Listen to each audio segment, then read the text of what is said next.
লজ্জা লাগে না? দেশকে ফাঁদের মধ্যে ফেলে রেখে চলে যাচ্ছেন। শ্রমিক ক্যাটাগরির যে বিমানগুলো ছিল এগুলোতে বিমান ভাড়া বাড়িয়েছে, তার মানে কষ্ট দিচ্ছে প্রবাসী শ্রমিকদের জন্য।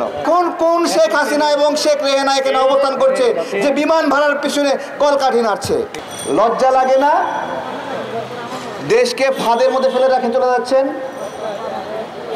দেশকে বিপদের মুখে ফেলে রেখে চলে যাচ্ছেন। ছাড়বেন কেন? ক্ষমতা ছাড়লে নিয়েছেন কেন? আমাদেরকে সেনানিবাসে ডেকেছিল কয়েকজনকে, যারা আমরা এই গণ অভ্যুত্থানে নেতৃত্ব দিয়েছিলাম।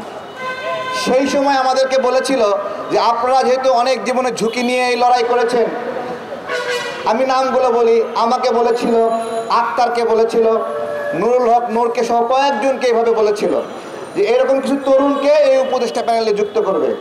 তখন এই নাগরিক কমিটি বৈষম্য বিরোধী যারা দেখছেন এরা বিরোধিতা করেছিল, বলেছিল যে এদের মুখ রাজনৈতিক পরিচয়। কি পরিচয়? রাজনৈতিক পরিচয়। রাজনৈতিক পরিচয় হওয়ায় এদেরকে উপদেষ্টা প্যানেলে নেওয়া যাবে না। আজকে এরাই বলে এরা নাকি জাতীয় সরকার গঠনের উদ্যোগ নিয়েছিল।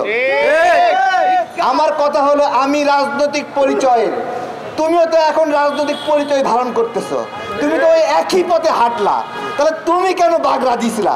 হিংসা কইরা, হিংসা কইরা।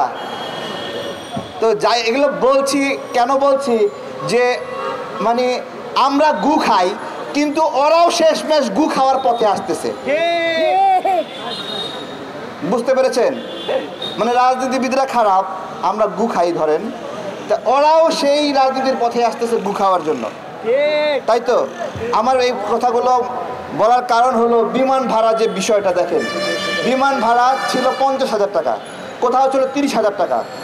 এই প্রত্যেকটা বিমান ভাড়া 3% মানে 3 গুণ, 3.5 গুণ, 4 গুণ পর্যন্ত বৃদ্ধি করা হয়েছে।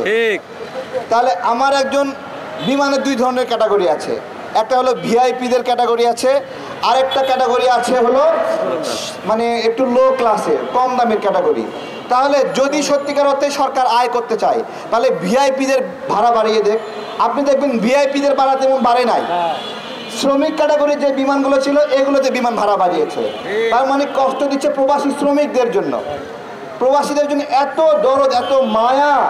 আমার কথা হলো, আমাদের আসিফ নজরুল স্যার প্রবাসীদের জন্য এত মায়া আপনার, আপনি তো এখন ঠিক প্রবাসী কল্যাণ ও কর্মসংস্থান মন্ত্রণালয়ে আছেন, তাহলে আপনি কেন এটা করলেন বলেন?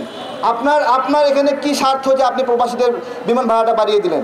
বেসরকারি বিমানগুলো বাড়াবে, খুব ভালো কথা, ওরা বাংলাদেশের শত্রু, কিন্তু বাংলাদেশ বিমান যেটা সেটা কেন বাড়ালো ভাড়া? এই জবাবটা কেউ দিতে পারবে যে বাংলাদেশ বিমানের ভাড়া কার কার স্বার্থে বাড়ানো হলো?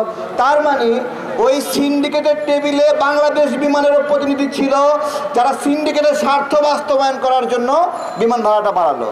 এবং অদ্ভুতভাবে একজন প্রবাসী ভাই বলতেছে, ভাই কোনো টিকিট নাই আমাদেরকে বললো। এরপরে একজন গুরুত্বপূর্ণ উপদেষ্টাকে ধইরা একটা টিকিট ম্যানেজ করছে।